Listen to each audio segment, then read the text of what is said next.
Alors mon nom baroque, j'ai choisi parce que déjà c'est mon nom depuis en tout maintenant 10 ans. Ça m'a servi autant dans le graffiti que dans l'illustration. J'aime pas tout ce qui est droit, donc le contact droit c'est baroque. Je suis artiste illustrateur et ma particularité à moi c'est que je travaille au stylo.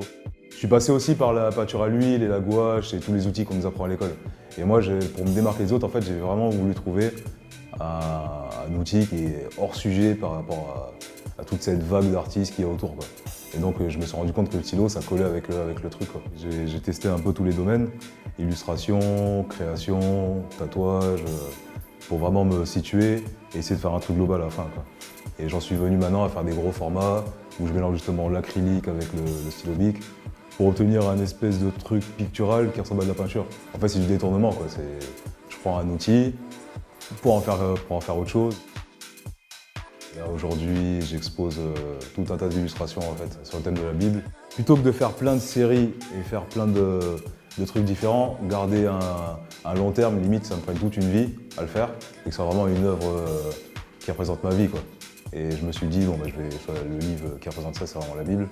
Donc j'ai pris la Bible et je me suis dit, je vais travailler sur ces sujets-là, quoi. C'est comme une thérapie, c'est une manière de faire le point sur soi toute sa vie, justement, et de réfléchir à des choses qui sont plus en rapport avec la science. En fait, je me recultive grâce à ce livre-là, en fait. Même si je ne suis pas un grand fan de la Bible en elle-même, quoi. C'est pas trop mon truc. Moi, c'est les événements et comment les réadapter à notre époque, en fait. C'est ça qui m'intéresse. Là, en fait, on est en 2016, il faut essayer de faire vers les choses de manière plus contemporaine. Et essayer de créer une sorte de regard nouveau par rapport à la Bible, quoi. J'ai toujours été dans la provocation et ce genre de choses. Moi, je choisis toujours des trucs un peu dark. Par exemple, on nous dit souvent que la pornographie, c'est mauvais. Ben moi, je le raconte de manière poétique, en fait. Les gens peuvent trouver ça obscène, mais il y a une certaine finesse, en fait, dedans.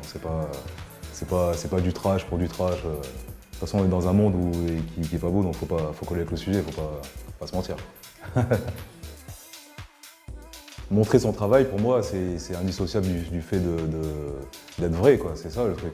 Faut vraiment faire les choses de manière véridique, donner ce qu'on a sur le cœur. C'est obligé que je commence ici la première vraie collection que je fais et qui va durer sûrement toute ma vie. Donc c'est ici qu'il fallait que je le fasse. Avec Phil, j'aime bien, c'est un mec que j'aime bien, on se connaît depuis maintenant 4 ans, on a collaboré ensemble et on doit continuer justement. On s'est fait voler notre travail justement. Donc c'est ça le pied de nez en fait, on s'est dit vas-y on refait un truc et on montre aux gens que malgré ça, on est toujours là et on continue de travailler. Et on va continuer justement à le faire.